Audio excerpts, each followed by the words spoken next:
3 स्नान होते हैं, सुनो आज नई बात है। 3 प्रकार के स्नान होते हैं। एक होते कौवा स्नान। ये कौवा स्नान क्या है? हाथ पैर धो लो, बाकी गीला कपड़ा शरीर में लगा लो, ये कौवा स्नान। एक होता हाफ स्नान, 5 अंग, 2 हाथ 2 पैर मुंह, ये 5 अंग धोने को कहते हाफ स्नान।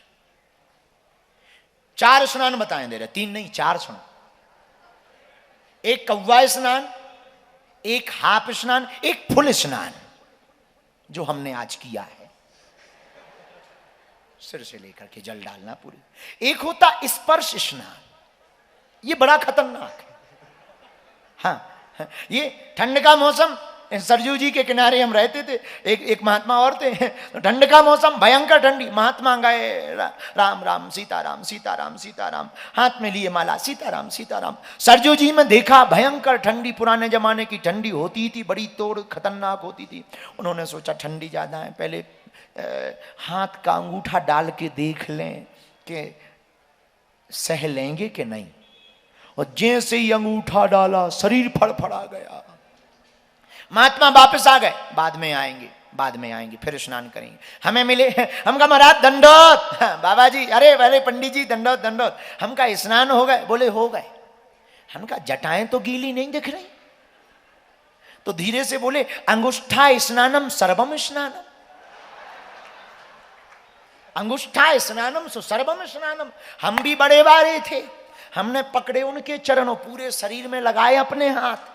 बोले ये क्या? हम कही तुम स्नानम सो मम स्नानम,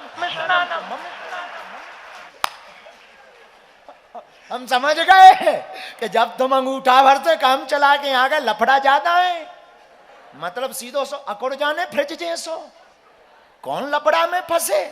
हम समझ गए जैसे रुई बिल्कुल अकड़ जात, वैसे ही अकड़। हम कहा तुम स्नानम, 2 जने बोले बोले चलो। हम कही चलो 8 बजे आएंगे। अब तो ये स्नान, तो केदारनाथ की चर्चा हम आपको बता रहे थे, वो बात आप लोग भूल ना जाओ, जहां हमारा लक्ष्य है वो आपको बताना। गए तो स्नान किया, ऐसा नहीं है कि नहीं किया, पर ठीक है। अपने तिलक चंदन लगाया। हमने केदारनाथ भगवान से दूर से पूछा, लंबी लाइन है, बर्फ गिर रही है, अपनी दम नहीं है, क्या करें? लग गए लाइन में। 2 बच्चे साथ में थे, परिकर, उन्होंने झोला ले लिया। वो बोले गुरुजी आप वहां टपरी में खड़े हो जाओ, हम लाइन में लगे, दरवाजे पे पहुंचेंगे, आप आ जाना। हम कहा ये ठीक है। हम चाय पीने लगे, तब तक हमारे केदारेश्वर महादेव बोले कचौड़ी और खा लो। क्या करोगे खड़े खड़े? हमने कहा नहीं नहीं नहीं, खाना नहीं है, अभी दर्शन करना है, बाद में खा लें। बोले नहीं नहीं गर्म है। अब जब नहीं माने, अब उनकी ही आज्ञा, मन में भी वही बैठे। हमने सोचा हम दर्शन करने अंदर जाएं और कचौड़ी दिमाग में आए, पर दर्शन का महत्व। एक कचौड़ी भी हमने ली, हल्की चाय ली। इतने में एक आर्मी के भाई साहब आ गए, गनन टांगे, अरे आप बागेश्वर महाराज? हम कहा हम वही है। उन्होंने महाराज महाराज, तुरंत उन्होंने प्रणाम किया, कल्याण हो तुम्हारा। कहाँ गुरुजी? हम कहा यहीं। दर्शन भाई? हम कहा कहाँ भाई, दर्शन ही हो गए होते, यहाँ खड़े होते, कमरे में होते, रजाई ओढ़ के पड़े होते। तुरंत बोले चलिए। हमने कहा चलिए। हम समझ गए अब क्यों, कौन मना करे। पीछे से लिवा गए सीधा अंदर गर्भगृह में। महादेव बोले कहो खचौड़ी खब गई। हम की पाके आए, हम तो अभिषेक हुआ। जो दोनों लाइन में लगे थे वो अभिषेक होने के बाद आए, और लाइन में धक्के खाते हुए बोले गुरुजी हम की चेले चलो, अभी अभी परिचय मत लो, बाहर मिलते हैं अपन। ये बहुत आपको विनोद की चर्चा लगी। इसके पीछे जो हम आपको लॉजिक समझाना चाह रहे हैं कि कभी कभी ऐसी कोई कृपा हो जाए और वो तुम्हें अलग तरीके से बुला ले, तो उसको भी स्वीकार कर लेना, मना नहीं करना। लेकिन इस अपेक्षा में मत जाना कि तुम्हें भी पीछे के गेट वाला कोई मिलेगा। ये चौथा नियम मंदिर का आपने अगर माना। 5वां नियम, मंदिर में आप आओ तो बहुत विनम्रता पूर्वक आकर के मंदिर में रखी हुई सामग्री को, प्रायः बहुत से लोग ऐसा करते हैं, सामग्री का तिरस्कार कर देते। माला भी मिलती, प्रसाद भी मिलता, कुछ देर रखे रहेंगे, फिर गाड़ी में रख देंगे, पॉलीथिन में पैक करके या तो बहते जल में प्रवाहित कर लो, या फिर तुम्हारी क्षमता हो उसे रख सको अपनी तिजोरी में जाकर रख लो। ताकि उसका अपराध ना लगे।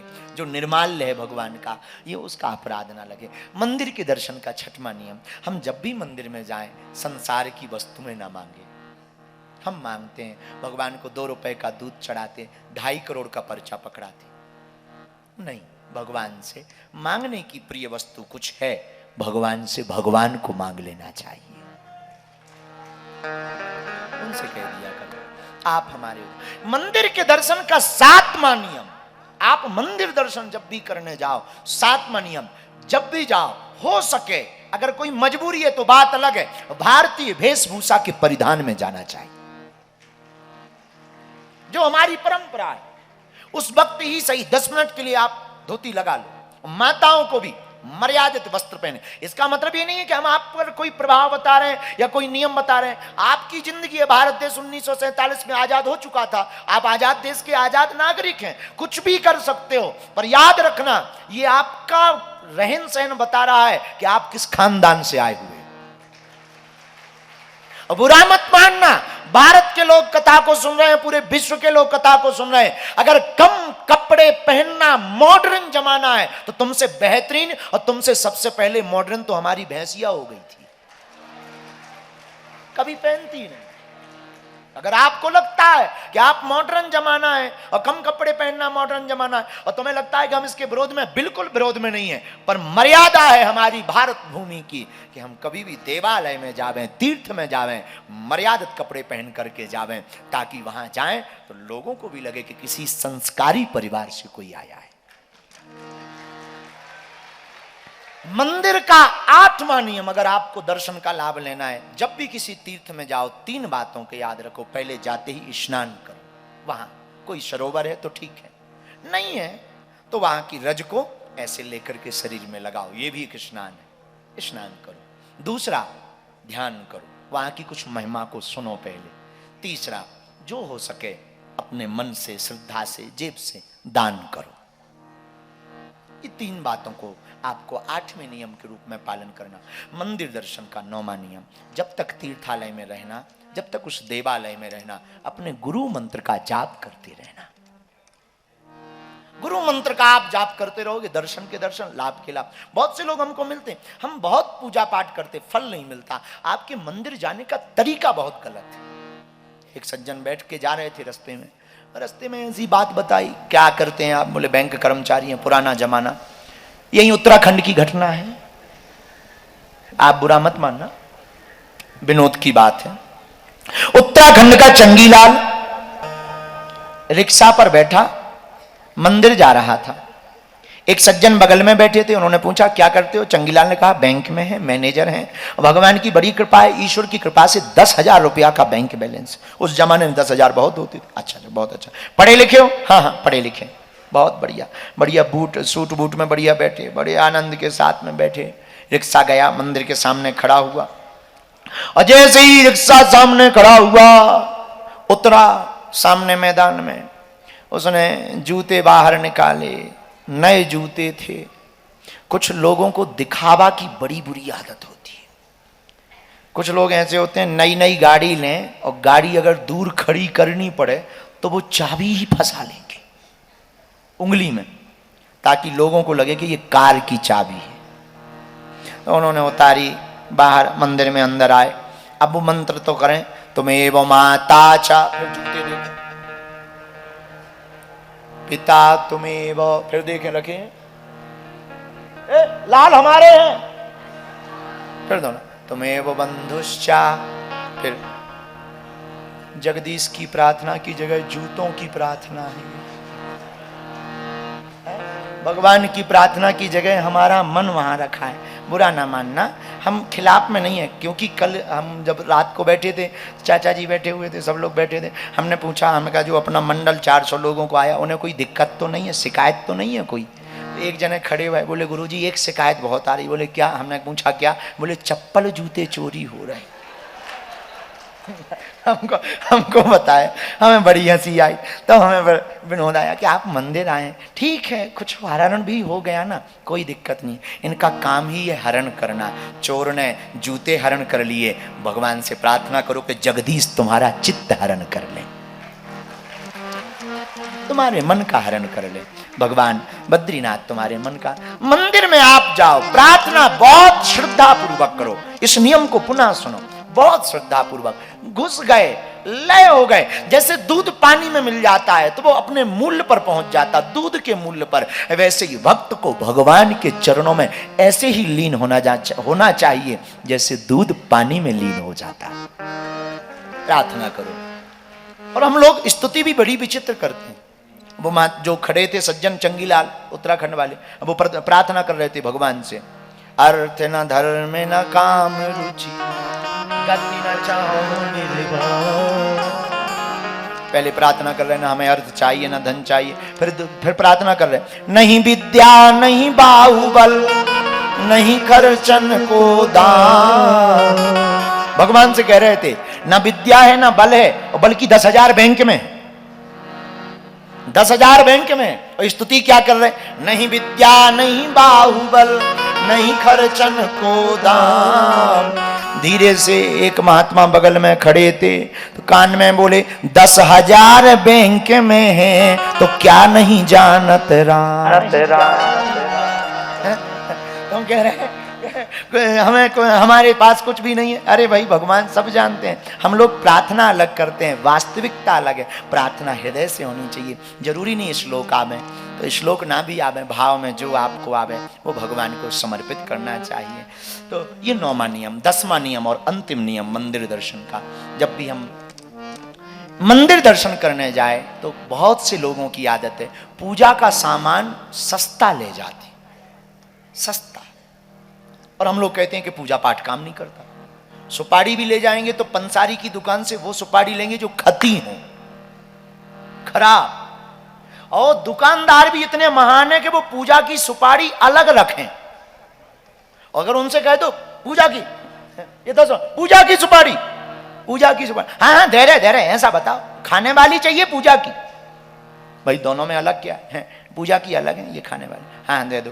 खाने वाली एक आएगी, ये 10 आ रहे हैं। लेकिन जब फोड़ के देखो बिल्कुल ऐसी बांस जैसी पोली, काली पड़ी, खती सुपारी, खराब सुपारी।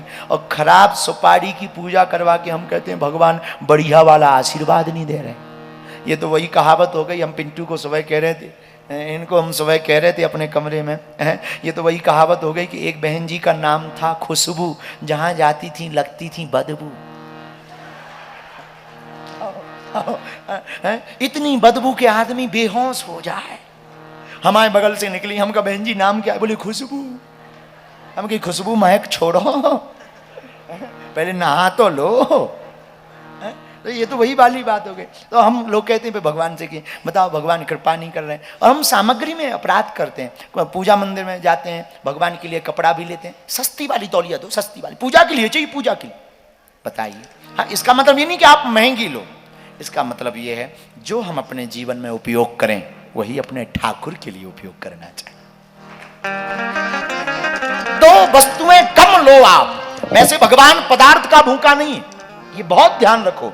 हम तुम्हें फिर सावधान करें, भगवान तुम्हारे फलों के भूखे नहीं, भगवान तुम्हारे वस्त्रों के भूखे नहीं, हमारे ठाकुर जी भाव के भूखे हैं। तुम्हारे पदार्थ के भूखे नहीं है गोविंद, भाव के भूखे हैं। पर अगर तुम फिर भी अनुष्ठानात्मक विधि करना चाहते हो, चढ़ाना चाहते हो, 2 वस्तु में कम चढ़ाओ, एक चढ़ाओ, पर जो खुद प्रयोग करते हैं वही ठाकुर जी के लिए लो। भोजन में भी हम लोग प्रसाद भगवान को लगाते हैं, रोज घर पर पूजा करते हैं। हम लोग 1 किलो चिरौंजी दाना इकट्ठा ले लेते हैं, इकट्ठा 1 साल चलता है। 4 दाना रोज रखा, पाइए भगवान प्रसाद। और जब तक भगवान पाने आते हैं तब तक चेला जी खुद पा जाते। बड़े मीठे हैं। चलो चलो चलो, आपसे ही पूछते हैं, 1 महीना आपको मिठाई खिलाई जाए, नमक ना दिया जाए, 10वें 11वें दिन कहोगे हत्या चाहे कर दो, सूखी रोटी एक दे दो, थोड़ा नमक दे दो, हल्का सा मिर्चा दे दो, हाँ जी या ना जी, बोलिए ना। तो भगवान का बुद्धू हैं का? हैं? आप होशियार हो, भगवान बुद्धू हैं का भैया? अरे घर में जो प्रसाद बने पहली थाली ठाकुर जी को लगाइए। कड़ी, चावल, दाल, सब्जी जो बने, हाँ, पर इससे दो सुधार होंगे। एक तो आपके घर का बना हुआ प्रसाद खाना नहीं होगा, प्रसाद हो जाएगा। और दूसरा लाभ वही बनेगा जो खाने योग्य होगा। भाई प्रसाद में तो वही लगाया जाएगा जो पाने योग्य ठाकुर जी के होगा। तो ये दूसरा लाभ होगा कि आपके